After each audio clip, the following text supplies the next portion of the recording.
Welcome back, everybody, to Season 2, Episode 14 of Fill Your Cuppa.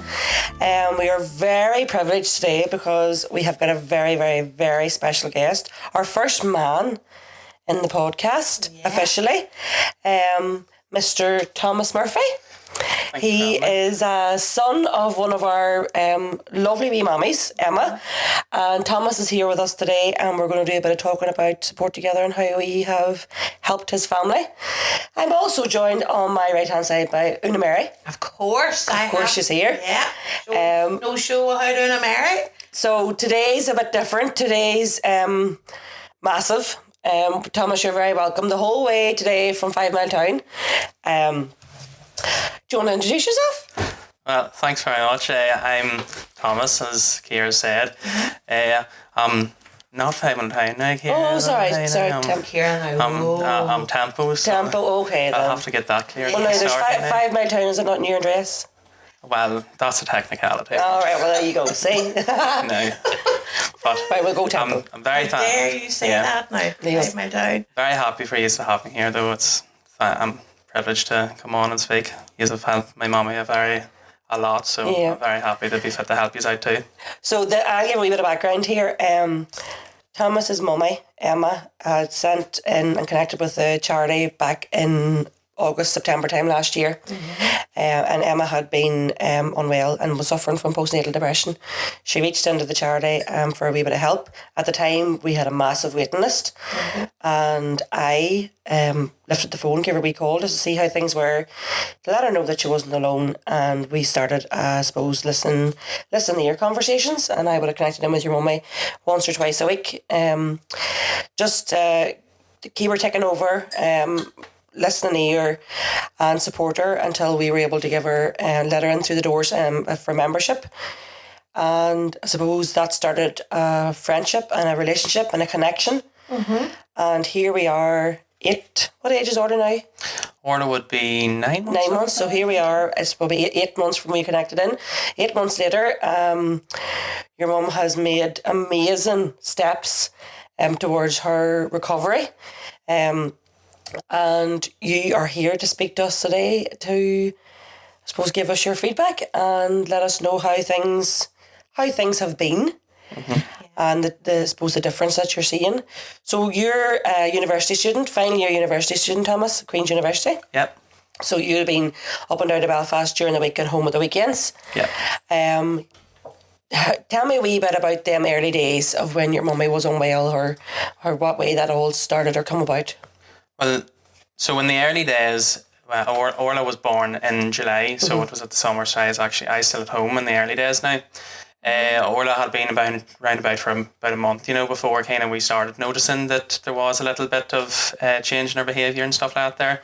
So my mother's generally, she's up for the crack, she is. She's great. She's great about the house, and she's always up for fun and stuff, and she's always out for having a joke and stuff like that there. So it's kind of initially, towards around about August time and stuff, I started noticing, she wasn't as jokey, I suppose, and she wasn't as she was kind of had a wee bit of a, you'd think, a cloud above her head more often, so she, and in the days, so she would. But she wouldn't make as many attempts, for going out in places and stuff like that there as she normally would have as well, and stuff. And of course, with the new baby and everything as well, we are kind of thinking, oh, well, is it just, that she's, just a new mommy and stuff like that there. But no, it's like it kept going on, and sure, she's had 6 kids before, Orla was number 6, you're number Orla's 1, number 6, I'm number 1. So I'm 22 now, so I've known my mother 22 years, and I have never known her to be that way beforehand on any of the, there's a lot of her pregnancies now, I remember, and I've never known her to be that way beforehand. So, and same with my father, we just noticed at the start of. So the start of summer, we had noticed her doing all these things, and she just wasn't herself really, and she's getting a wee bit worse, towards September whenever I went back to college, and then whenever I was back in college, I was coming home at the weekends and stuff then, and I was only even home there for maybe 2 or 3 days a week, and that was even enough just to notice that she wasn't herself. She was very upset. Wrong. She'd cry a lot more, and she'd just not want to talk. She lost all want to go anywhere. Yeah. There came a time, where she just, barely even get out of bed, and just didn't even want to get out of bed in the morning, only for the baby was there. She kind of had laid there, Yeah. So Daddy as well, she is having to call. Daddy's having to come home from work and stuff to give her a hand and stuff and help her out, because she was in such a bad way some days, and she'd just be.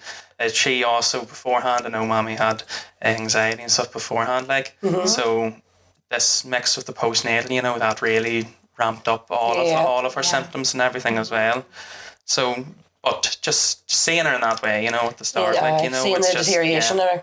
It's just one of those things you can just tell, the loss of motivation, no social interactions or stuff like that there. For your mum, it was difficult for her to become a part of a member of Support Together because of the distance from Moma, and because of the way the illness, I suppose, affected her. She didn't want to mix. She found it difficult to come out of the house. I know Orla had been had colicky and reflux and stuff whenever she was a baby. I remember speaking to your mum on the phone, her saying there's no point in getting her dressed in fancy clothes because she's just going to poke over it. So she was just, and that was quite difficult for your mum. And it was just like a matter of feed her, change the clothes, clean the floor, feed her, change her. This was the routine going, and it was just constant. She didn't really see a way out of that there. And your mum had some very dark days back then. I know when I was speaking to her on the phone at different times, there was dark days and there was dark times, but through conversation and through connection, and I suppose giving your mum the safe space to speak to me and for her to realise that she wasn't alone. Yeah. We slowly started to, I suppose, poke that wee pinhole of hope and a wee bit of light coming through for your mum. What do you, in terms of Support Together, when did you see a difference, or how do you know about us? What does Support Together mean in your house? Or well, to Support Together in our house is the thing that saved me Mommy, basically. So, like you said there before, with Orla, with her health issues and stuff at the start, that was really weighing down on her. It was just a whole accumulation of things, she just couldn't handle it, It was getting to stages where it did get to the stage now where she just didn't want to go on, she didn't want to keep going with it. So there was she had thoughts and stuff, and she told it when she didn't tell any of us at the time, but then again, it's very hard to open up the family about things like that there, which is why people such as yourselves is so important. Yeah, she was able to have the conversations with me on the phone. For once I got there, because even I know myself, you'd be much more likely to open up to the neutral party than the family. It's the family that was it's kind of their job. Be like, you okay and everything, and it's even for your mummy to understand what was going on with her. Yeah. And putting words to her feelings. Yeah. When she lifted that phone up, that was massive for your mum. It is a big step for my mother, because my mother is she doesn't really like to talk about her feelings in that sense, and stuff. So for her to actually have got to the stage where she did lift the phone, that is a very big thing for her, and I'm very happy that she did do it. Yeah.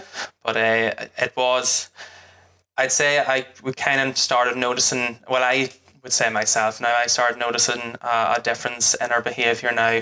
I would say in round about Christmas time, and stuff so. The way that my mother was going beforehand, Christmas time without yous would have been probably a gloomy time of year, But she, through help from talking to yous, she was fit to actually get her Christmas spirit, I would suppose, her jolliness back a little, for the holidays and stuff like that there. So, and that's just from talking to Support Together, it's It is one thing. I don't want to talk bad about doctors out there now, but it's one thing going to a doctor and getting prescribed a medication, but what Support Together is, and a doctor can't prescribe that or anything. Getting to actually talk to people who understand, how you're feeling, have went through it beforehand, and have the advice and the knowledge to help you really do make the difference. I remember at one of the initial calls, I actually had rang and spoke to the GP on behalf of your mother, because she couldn't.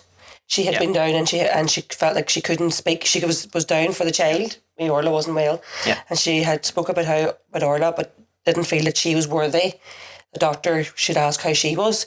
So we were her voice at the start, and we were able to say, look, we have concerns, and that was the initial, I suppose, chat and getting your mum in, getting that wee bit of medical support that way. There's been a hell of a lot of work done, and your mum has done it all. We've stood shoulder to shoulder, and we've been her support that way. But your mum wanted to get better. She wanted to be well. She didn't want to stay in the state that she was in, and that was for her family. It was for yous. Yeah. And did you, Thomas, you mentioned there earlier on in the conversation, there's a time that your mummy didn't want to be about anymore. Yeah. And she hadn't actually said that to you. Yeah. But she had shared that inward to Support Together. Yeah. How does that feel, being the son, knowing that your mummy maybe wanted to end life? Well, mommy always has, hearing one of their children wanting to do that is the worst possible thing that can happen. It goes both ways, a child.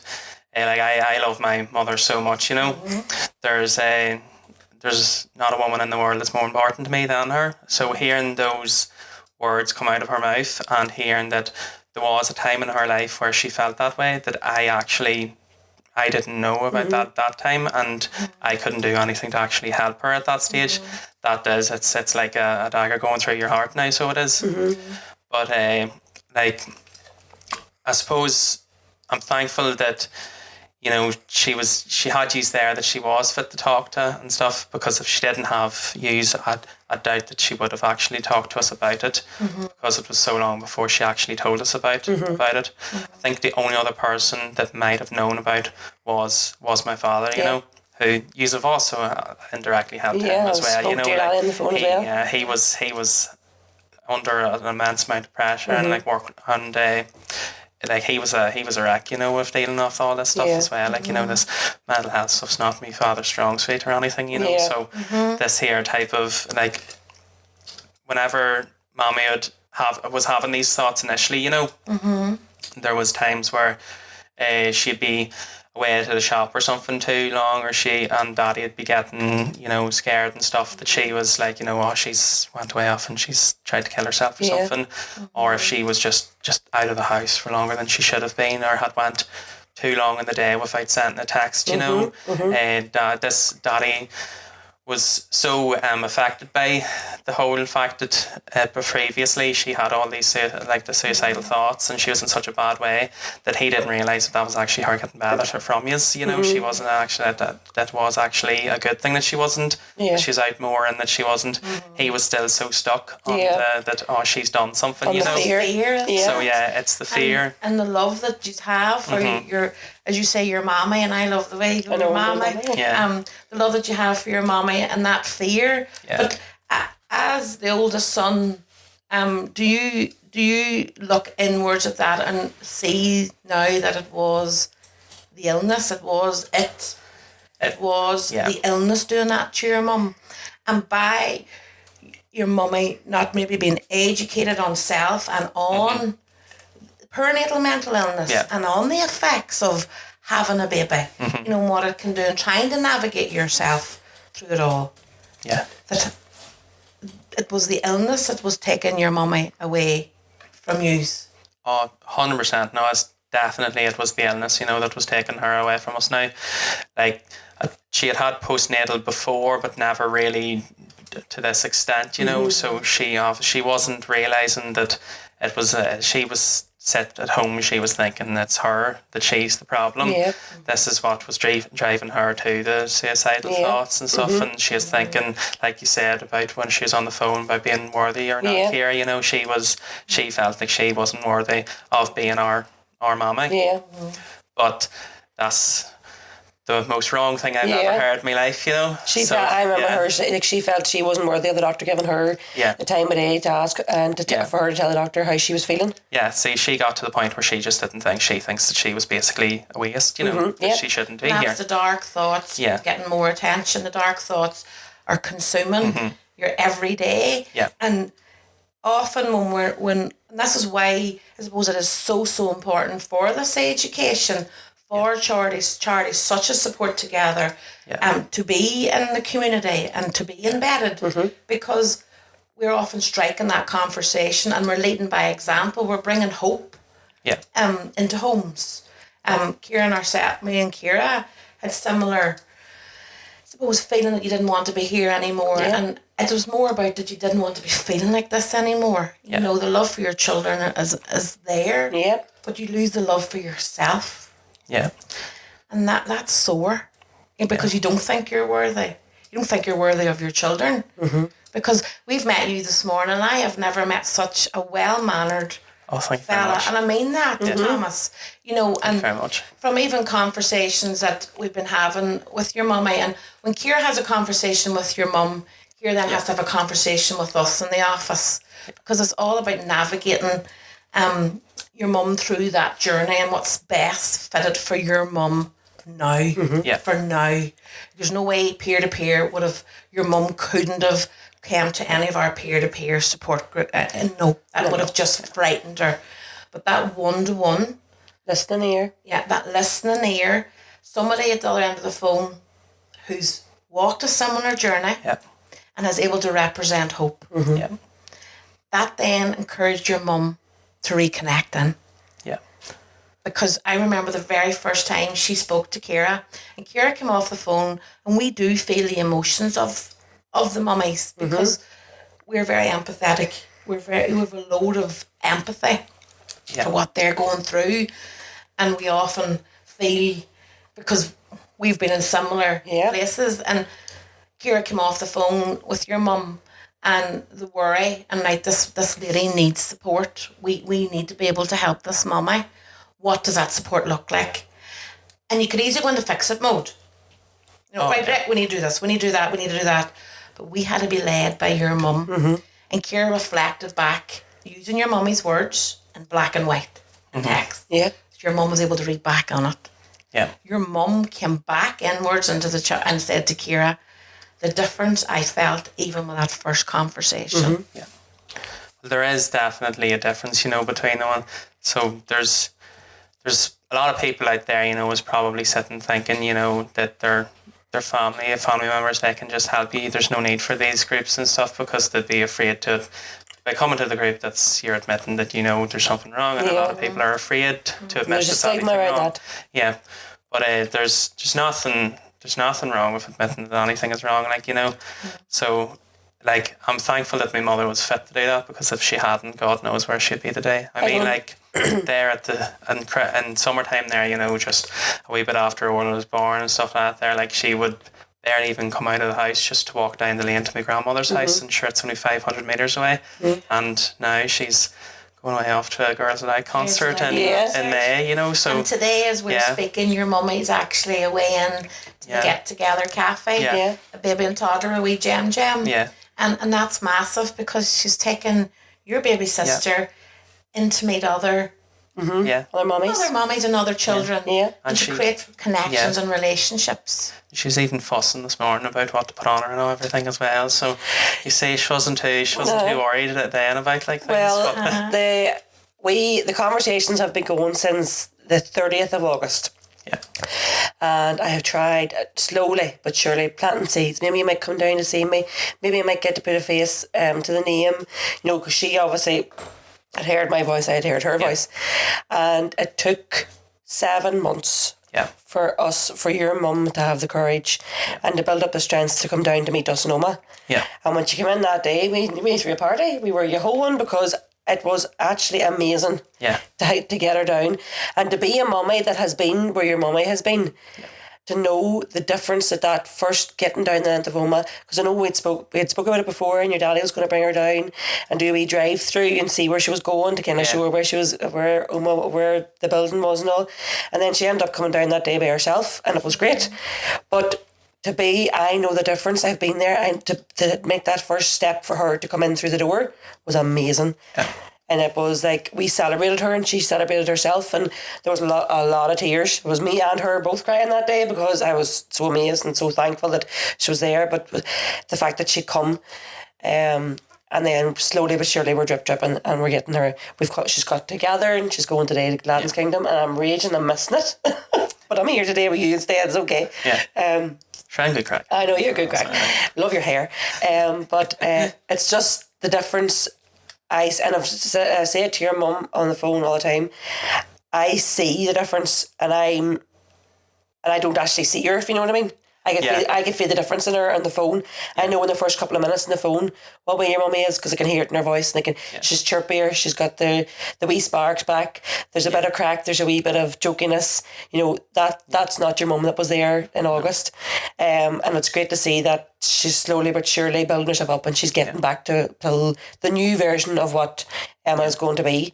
A lot of realisations with your mummy. Yeah. She's even shared that, you know, you've spoke that your mum probably should postnatal depression before, probably not resolve that and not give time to heal her, to understand them feelings. So you're nearly then, that's more and more pressure, and come baby 6, you just get to your knees, that you can't carry that weight anymore of how you've been feeling. And your mum is definitely, she's realising herself that the illness is teaching her a lot. Yeah. Now, not, as we always say, that we would advise anybody to go out and get it. Yeah, and we're not going to sell it. No. We're not selling postnatal. But what we're saying is, and you hear that over a lot of illnesses, you know, people with cancer, different illnesses, that often it gets them to stop and reevaluate their life. Yeah. And you hear that from your mum's conversation, and she's very open about that to you. Yeah. I definitely, like, me and my mother, we have a very, very open relationship. You know, I'll tell her on everything, you know.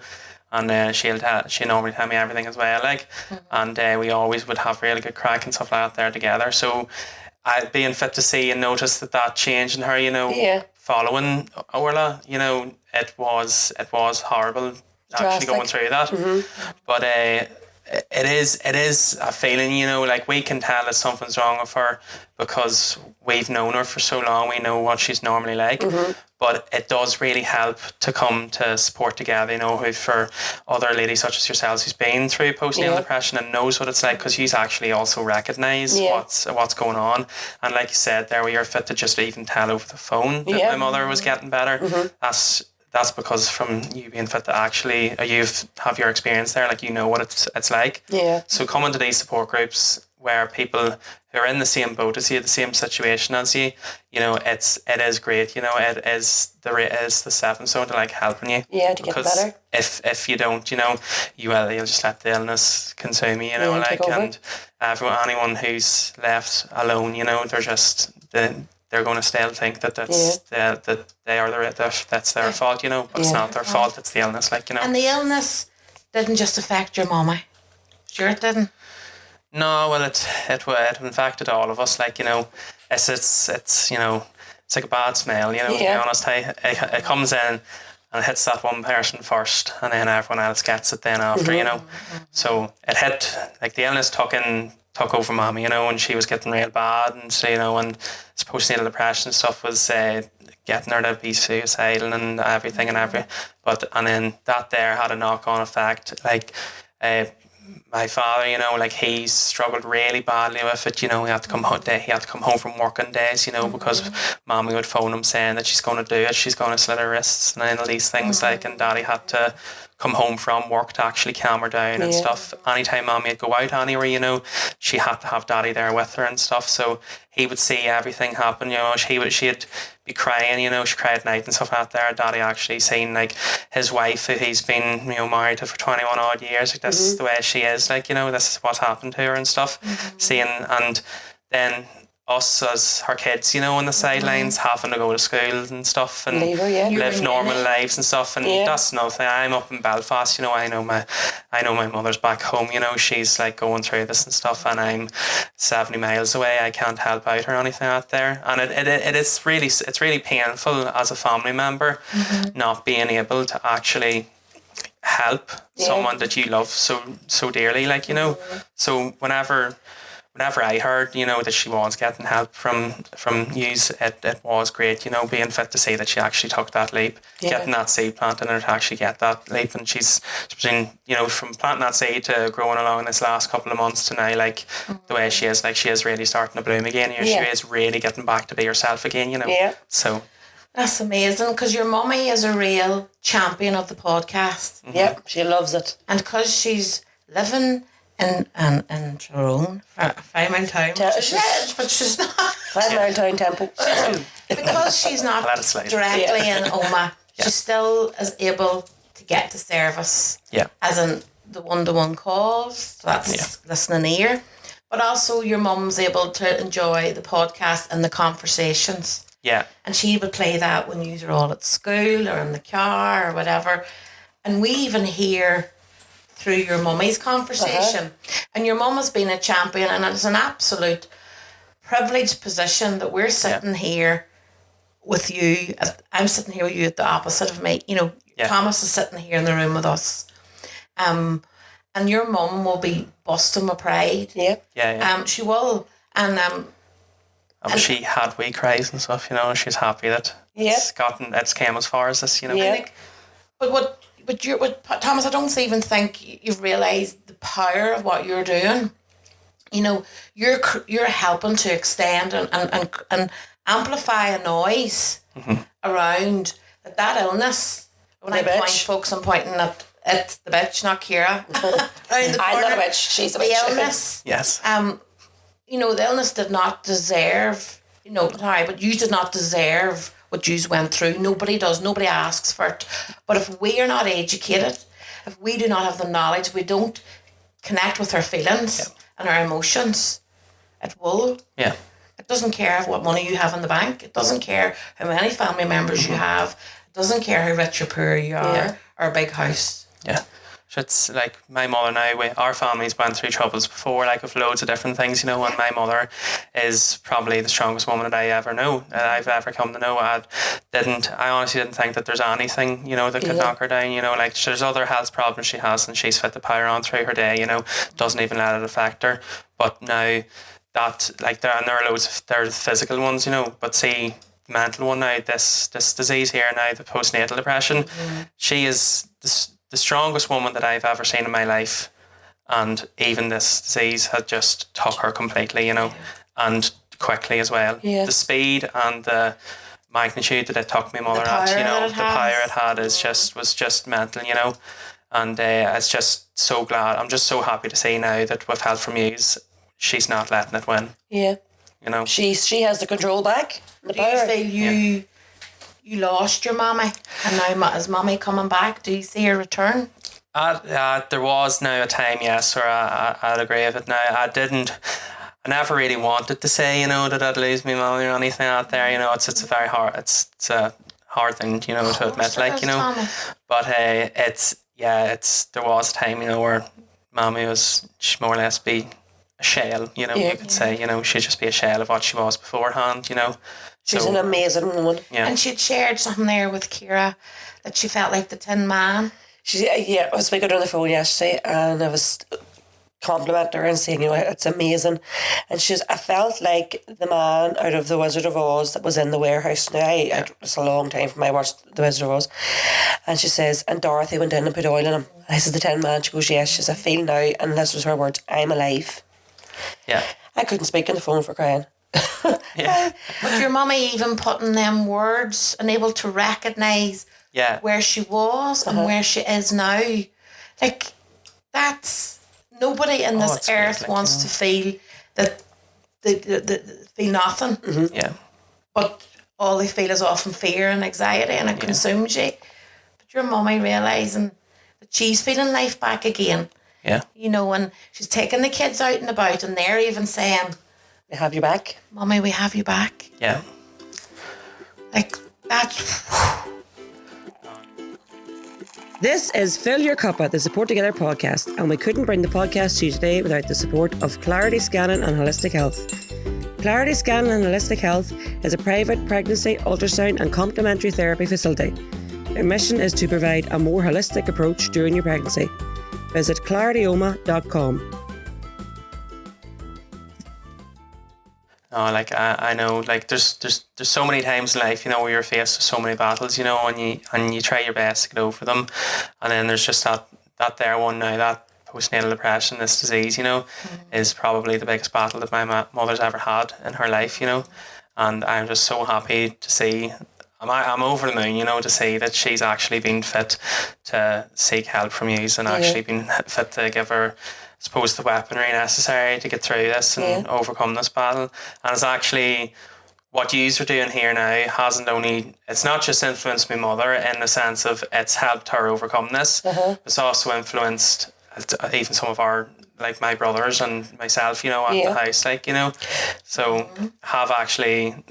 At the moment, I remember you were telling me there at the start, I'm studying in Queen's at the moment, so I do a course at the minute that's called Biomedical Science, but I'm going into medicine now in September.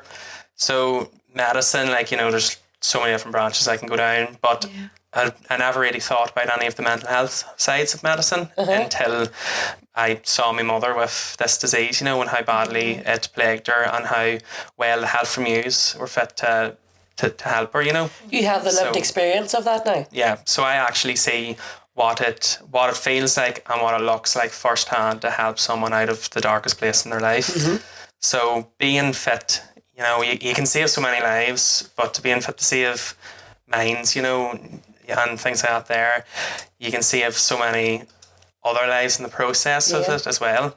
So now I've kind of thought, I'm actually looking into psychiatry, you know, as a career aspect as well, you know, too. So beforehand I was always on, like, you know, like brain, heart, you know, all that kind of crack. But now I am actually looking into psychiatry now as a potential career path, or at least just finding out about it, you know, if it's something that could suit me, that I could actually try to help other people, you know, as much as he's have helped my mother, you know. But you have a passion for that, Thomas. You know, you're sitting there passionate, because you're right, and a lot of people, we all hold our own answers, but often we can't find them because we're so consumed with the illness. And you're keen and now helping other people with their mental health to avoid often staying mentally unwell. Well, I'm not the only person in my family now. It's also I have another brother, you know, he's 18 now. So he's actually going into Queen's University now in September as well. He's going to study psychology. You must have lots of brains up about 5 Mile Town Temple. Brains in the looks, you know. Brains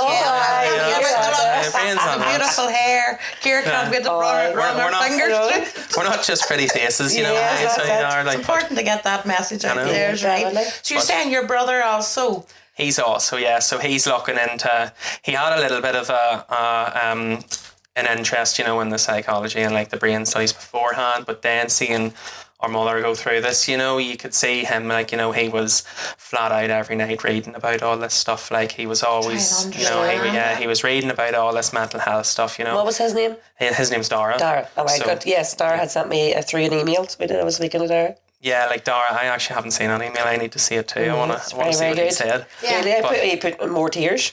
Yeah. But so he's put his words down on paper and gifted that to the charity, as you have as well, Thomas. Yeah. You know, I, honest to God, I once was 22 also. Sure, you still look it. Long time ago. I know you're well mannered. A real charmer. And I wouldn't have been able to put the words to my feelings. I wouldn't have been able to. I am emotionally intelligent. It's something I'm proud of. Yeah. But that's something I've had to build on over the years. And you're sitting there, and your brother at the age of 18, and what he wrote, and one of your other siblings. Yes. Do you know about this? Oisín. What Oisín did with a friend. Do you mind sharing that with us, yes, Thomas? so Oisín was aware that Mommy had, at this stage now, Oisín was aware Mommy had the postnatal depression. She's still in the middle of it now. Yeah. And she had been going to support together. So Oisín had been in school one day and he heard that one of his friends had previously had a baby. His mummy. His mummy. Not his Brother, friend, sister, but yes, his friend's mother had a baby. Yeah. Well, not that one now, but yes, his friend's mother had just had a baby recently. So Oisín took it upon himself to go over to the friend and tell his friend all about support together and about how if the mommy, starts feeling ill or bad or anything, or if she's noticed anything about it, to actually recommend you to him. And he's only 11, so he doesn't understand anything about the world, even. So he would have seen his mommy in this situation. He's seen his mommy sad. Yeah, he wouldn't even have known what was going on. He's too young to comprehend what all was going on underneath.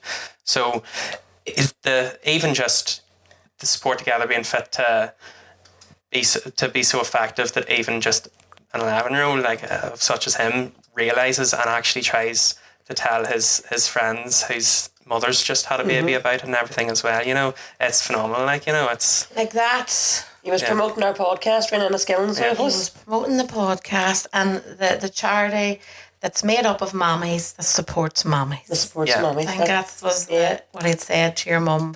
He sent her a wee message to find out, Mummy, what was that name again? Yeah. Because my friend's mummy has had a baby. Yeah. And he actually, I seen he wrote you, Ciara, that letter of appreciation, where he was... We'll have to frame that now. I know, that there message in itself, he's quite a wee way forward. And he drew me a picture as well. Yeah. And it's a thank you. And that message, in that letter as well, he said about how it's mommies supporting mommies, Mommies supporting mommies. And that's what it is. There it is in a nutshell. We're mommies supporting mommies in a non-judgmental manner, and we're creating a safe haven for people to come and try to connect in the hope of connecting to their feelings. Yeah. And your mommy did that. Yeah. It was your mommy lifted that phone up. Yep. I know. We didn't lift the phone up to your mommy. Your mommy...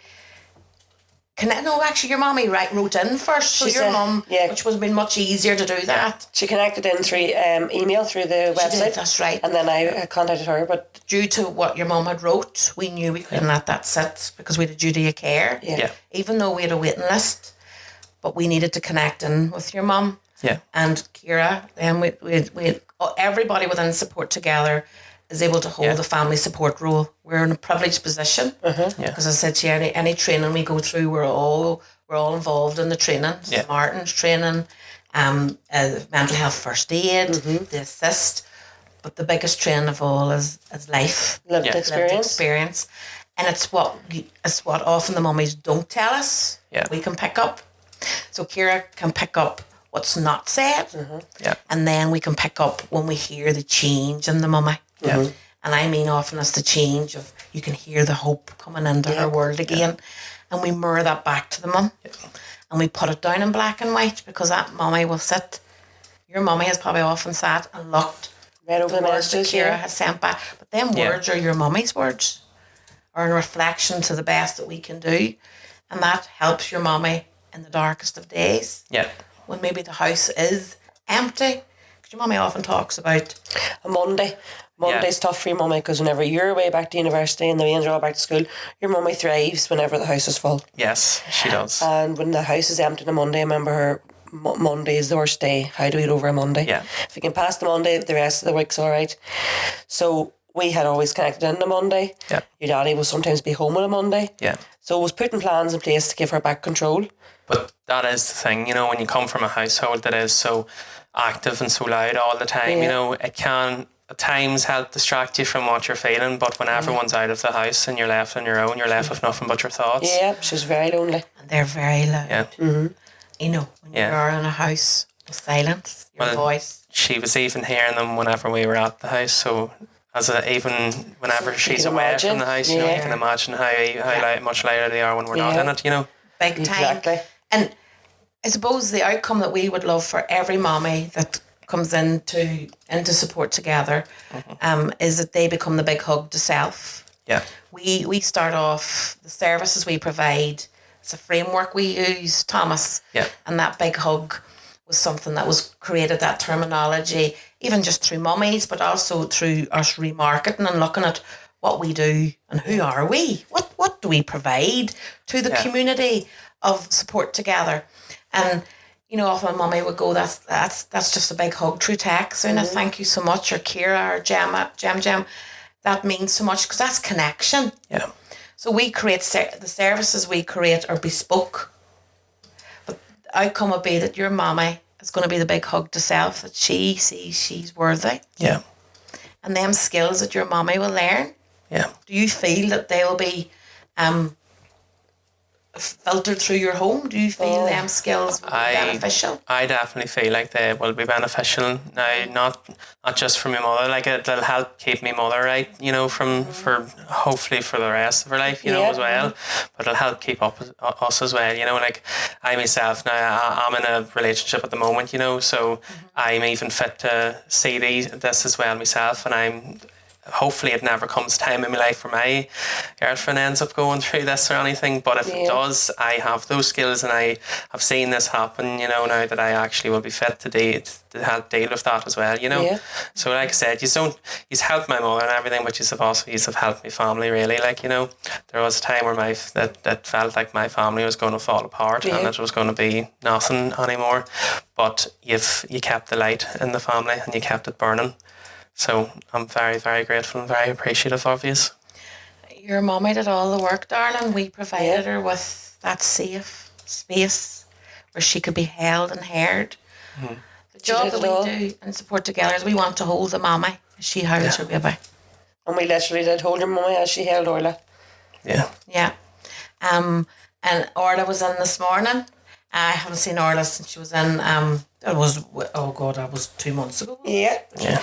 And the change in Orla, you know, and your mum's starting to enjoy Orla. Yeah.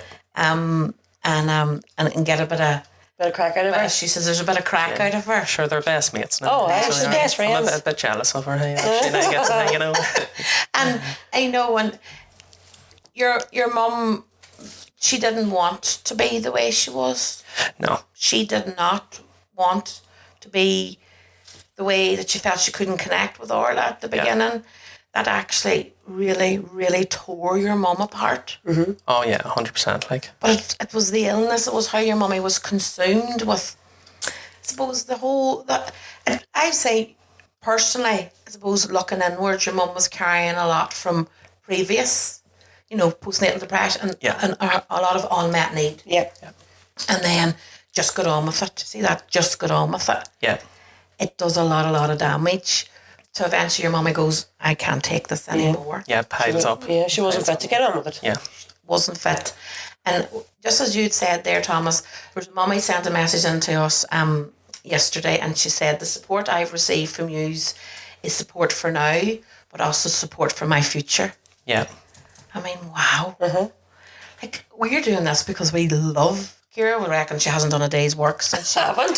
came to support together. Me as a manager, I go, what? What do you mean you haven't done a day's work? I'm not worried.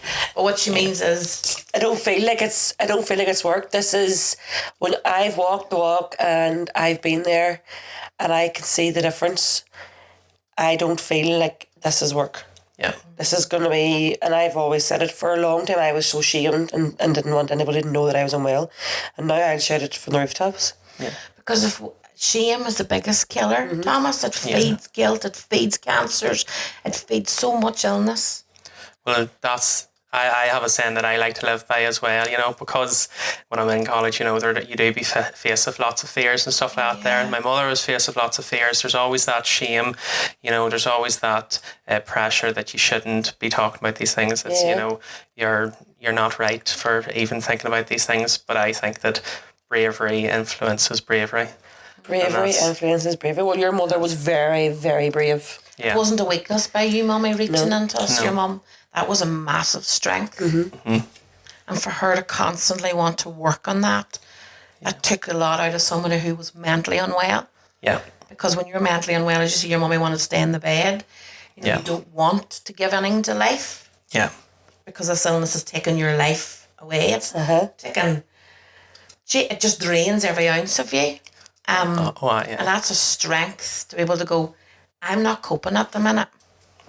I know. I need that wee bit of help. I need that little bit of help. That's not a weakness. No. And so we're hoping, through the drip, through the gears you looking to go on and work in that industry, that we're changing attitudes, changing conversations. Yeah. Mm-hmm. Yes. Open, honest conversation doesn't mean that the police are going to come around the corner and somebody's going to take you away, or we're human beings. Yeah. Yeah. As I was chatting to you earlier on, we're meant to feel. I know. Why do we stop it? I know, there's no shame in talking your mind, No. You have a mind for a reason, you speak it. Mm-hmm. That is it, sir. That should be Yeah. your new strapline. And that's what it is. And I know today, we just linked in with yourselves. Your mama had talked a lot about you, Thomas, and your journey in Queen's University. Sure, I'm your favourite, hey. You're your favourite. You're the number one. That's one thing you can say. You're the firstborn. You were the demo. That's what I say to my kids. You're my demo. But your mum would, and she'd share how proud that you were able to go back and even through your mummy's experience use that towards some of your studies. Yeah. And speak about it. Yeah. In your university, in with your lectures, in with your colleagues or the students that you're with. Yeah. That's breaking down barriers. That's reducing stigma. Sure, that's even she's helped a lot. She has helped a lot with my schoolwork as well, with my uni work, because as I'm final year, it's the year of the dissertations and stuff. It's the scary year, So and my dissertation actually I had done my dissertation on depression, and actually a little bit of an influence had come on picking that one from my mother, because we had picked them in September. We had picked them, Okay. So and by this point, she was in quite a wee dark bad place, with the postnatal depression. Mm-hmm. So part of that choice was influenced by her, Mm-hmm. and then being actually fit to, when you're studying something such as depression for a dissertation, you're fit to actively see all the the psychological and the physical symptoms showing up in your mother and stuff. Yeah. It does be quite hard to get through it, but when you have a mother as strong as mine and she's getting support from you, it helps everyone. It does help me get through me stuff and all as well. Isn't he amazing? There's no doubt about it. Your mummy and your daddy are amazingly proud of you. Yeah. And you are the future. Yeah. Your siblings are the future parents. Yeah. For as many fights and all as we do have in our time, there's no two better people that I would rather have at my side for anything, Only your mum and dad. than my mother and father, Mum and dad. There you go. They're the most important people in my life. There you go. And the information that your family are collating now, and they all have their own conversations around how your mummy has been. Every one of these, but there's a similar thread, as it you felt you lost your mum. Yeah. You felt there was no hope. You seen the darkness, you smelt the darkness, she's felt the darkness in your home. Yeah. And through that now, your mum is here. Yeah. Your mum has fought hard. And she's one hot mama. Yeah.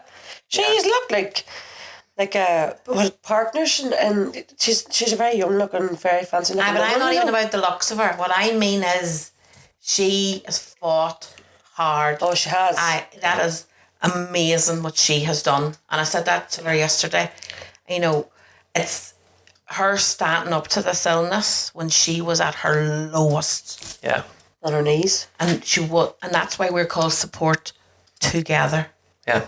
It takes two, and together we'll help to create the support. Plant a seed, watch it grow, see it bloom. Yeah. Yeah. Well, thankfully now we're starting to get to see that seed bloom now, so we're very thankful for it. There you go. And Thomas, I honestly am so honoured to have you here today. It's no Isn't it amazing? Has been, and we've just let this conversation flow. We haven't come in with any agenda, just that you were very willing to speak about your mummy's journey, but also about your journey, Thomas, as a son. Yeah. Yeah. Well, it is nice, getting to the end of it, and being fit to see her get out again, get out and about and get back to hobbies. You know, she loves baking, you know, she'd give all that up, you know, whenever she first started. She'll kill me for telling you this, but I'm going to say it anyway. But there's, in our house, you know, we have this, we call it it's the roses tin, you know. Right. But you'd come home from school or you'd come home from uni or something and the roses tin would be out on the table and you'd know Mommy's baked something nice. Right. So that there time now after Orla came, the tin hadn't been out for a very long time, you know. But now they're just my birthday there, gone past a week ago, you know. Mommy, the tin came out again, you know. The tin's back out again. So and it's been showing up now here and there this last few while. So it's glad to see her actually getting back into her hobbies and stuff. That's as amazing. well, like, you know, too. No, she didn't tell us she was making buns and said she could cook. She could have had to bring buns down to us. Well, That tin you'll pay for them even, like, you know. They should be in shops. Should be in shops, there you go. You must be some bigger. There'd be a different battle going on in there. She brought the buns in. Oh. But that tin's a symbol to you now that you see Mummy returning. You know, like I said, you know, she'll kill me for symbolising the tin. But I love it. Absolutely. And as coming from a child's point of view, you're bringing a child's voice into this arena. Yeah. And that's what a child would notice. Yeah, the tin's back. That is definitely the smell of bacon.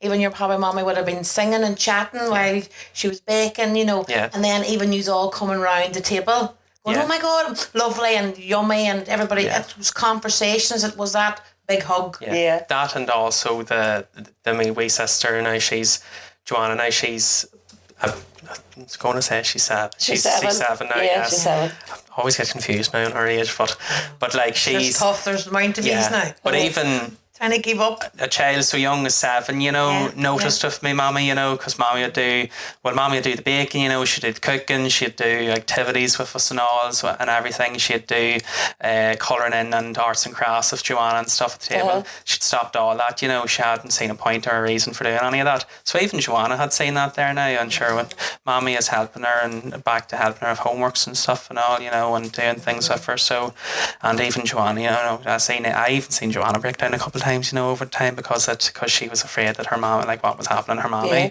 So, but now she's like, you know, she's coming back to us and stuff she now. has her back. So she's coming back to us now. So. And your mom and people often go, that's cringy journey, but it is a journey. Yeah. And it's a journey that takes you up and down, and you know it doesn't stay still, and life shouldn't stay still. Yeah. Your mum is learning to find the new version of her and learning now to see what skill base she has within her own emotional intelligence.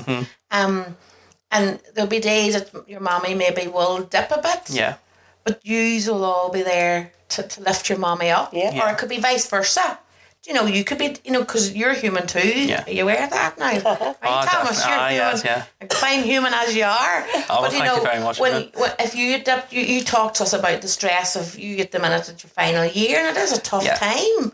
And a lot of students are suffering with the expectation and I need to and what I want and putting pressure on self. It's about how you can all hold one another and create that space to allow people to chat. Yeah. Like it is, you know, like struggling with postnatal depression or any, you know, depression for that matter as well. It's not something that just goes away overnight, you know. It's something you have to chip away at, and you do need help to get through it, like, you know. And you having other mommies to help with my mommy, you know, and actually helping her get through that. I know she'll dip at times, you know, there'll probably still be times, you know, where she is only human, like there'll be times, you know, where she will dip in the future, you know, but now she's equipped with this knowledge and the help from Support Together and these other mommies and stuff, that she's actually fit to recognise herself, that when she does slip, it's not her fault, it's not to do with her, it's just a disease. Yeah, and it's not forever. We went down this morning to get coffee, and I says, you'll notice we like to talk, and he says communication's a big word, and I says communication's a big word for a big reason. Yeah. And that's one of ours. 4 C's. We have communicate, connect, communicate, control, and cocoon. And your mummy was able to communicate her feelings through. Yeah. And that's how she got back the control. She got the connection, and she was able to cocoon herself. Yeah. But your mum couldn't have created that communication until she started connecting something or someone or somebody or group that understood where she was coming from. She felt safe to use certain words. Now, we do know there's risk. We do know mums would share stuff with us, and there is risk to often, their conversation and how they're feeling. Yeah. And we don't sit with that risk. That risk then has to often, we have to speak to a doctor, the health visitor, the father. Postnatal depression was never, Support Together was never a secret in your house, Thomas. Yeah. When your mum linked in, I know. He's all knew. Yeah. Sure, even off the podcast there that you have going, she swapped out Stephen Nolan for you, there you go. Jesus, she swapped out Stephen Nolan for you, Course. Oh. So, it is that conversation, and it doesn't work. Sure, it doesn't if you keep it a secret within your inner family circle. Nothing works. Nothing to do with mental health ever works if you keep it a secret. No. It's just to delete away at you. Yeah. And I know it is just that fear, of speaking out and getting your feelings out on the table that you're afraid of what will people think, but people such as yourselves and family members, we don't ever want to see someone be consumed with something so horrible, so getting that stuff out, is nothing to be ashamed about. It is the most important step to getting yourself fixed. Thank you so much for gifting us. Isn't it amazing? No, it's more than amazing. I just am overwhelmed. Charlie started 15 years ago, and we now have a 22-year-old who's sitting, speaking about his mommy and how your experience and Support Together being in your community, your family, how that has brought hope into your world. Well, I'm very, very, very thankful to have you here and that you were fit to get in touch with her. Yep. That's just honestly, I swear to God, no, amazing. She's gonna now do. No, I'm not. I'm gonna do. How do you fill your cuppa? Oh, I forgot about that bit. How do you fill your cuppa? This fills my cuppa. This podcast keeps your cuppa filled. Oh, Ciara. I mean, it is. There's no point lying. It's a struggle often to keep the lights on. Yeah. To keep the door open, and to keep Support Together going. Yeah. Because it needs money. Yeah. Yeah. Everything on this planet that provides a service needs money. There's nothing, you can't hand things out free. And often it's often a heavy weight around my shoulders. Yeah. But when the likes of yourself, Thomas, and the connection you've made in with us, this is just not the first conversation. You've been chatting to your mummy's sharing conversations with us. So we've known about yourself and how you've been feeling about the charity for a good while. That inspires me. That is my right, we're keep going. We can't disappear. We're going nowhere. Yeah. We can't. And till eventually that people will have more of an understanding of the illness, that we're not needed. The people will stand up to the illness themselves, because the whole family unit are aware when mommy has a baby, there's change happening. Yeah. There's an adaptation, isn't there? There's an emotional transition. So this fills my cuppa. I can't explain it, but often I can run out of juice, fuel, because you're constantly in a fight of funding, thinking of how we're going to keep, as I say, the lights on, wages, But Thomas, you being here today is going to fuel me for the next year. It keeps a fight to me. Doesn't it, Ciara? Really, you see us going, right, shite, we can't. No, we're not going nowhere. Mental illness isn't taking over, no way. We're not ready to go anywhere yet. So thank you. Yes. This fills my cuppa, Ciara. Yep. How do you fill your cuppa, Thomas?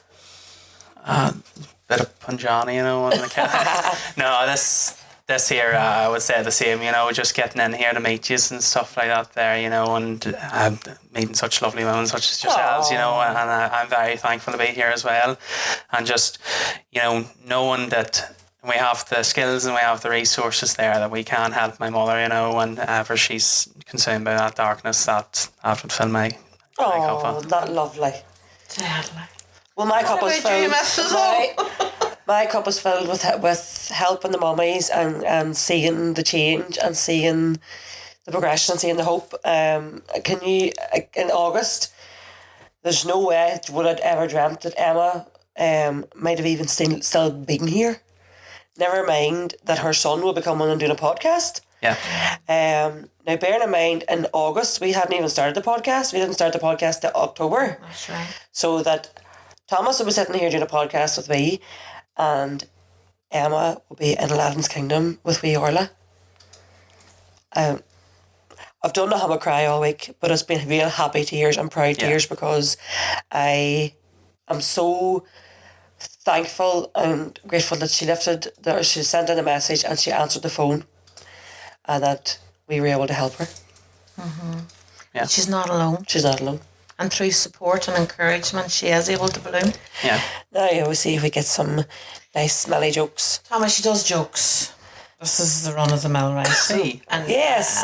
Cheesier the better. They're cheesier. They're cheesy, Thomas, now. Don't fake your laugh now. If it's not funny, don't laugh. Well, just don't laugh too much now in case he hurts his jaw. That's right, you wee so jaw. Oh, I forgot. I know, it's taking me a while to load. My joke book's done. So I have to go to my phone and of course there's no flipping reception. Oh, good deadline. There's no jokes. Well, there has to be a joke. Well, do you have a joke, Thomas? I'd have a joke. I have one tonight now. It's clean now, boys. Well, no, it's a little bit crude now, you know. Try it. It's a little bit crude now, but if I have your permission, I'll say it now. I go ahead. I'm holding tight here. It might be a bit, you know, but I don't know. I'll go ahead. I sure can edit it. It can be edited. How do you make a pool table laugh? Oh, tickle its balls. You tickle its balls. People dance to the jokes. What do people dance to that one? Oh, I didn't know that one. I thought I'd got away off no one knowing that one. Hey, you know. What is? I can't believe you got the answer to that. I'm all proud of myself. I know. She never gets them. What do you call a pig that does karate? A pig that does karate? Something to do with chop or something, you said? Pork chop. Oh, you said that already. Ciara, it's nice. This is, please, anybody who has books or any jokes, please email Charlie. You should bring in the penguin bars, you know, that have the joke in the back of them. Hey, the penguin bars. Get sponsored by them then. Maybe. Why do people say break a leg when you're about to go on stage? Don't know, it's the most silliest thing ever. Because every play has a cast. Right. The jokes are bad. Why shouldn't you write with a broken pen? Because it won't work. Because it's pointless.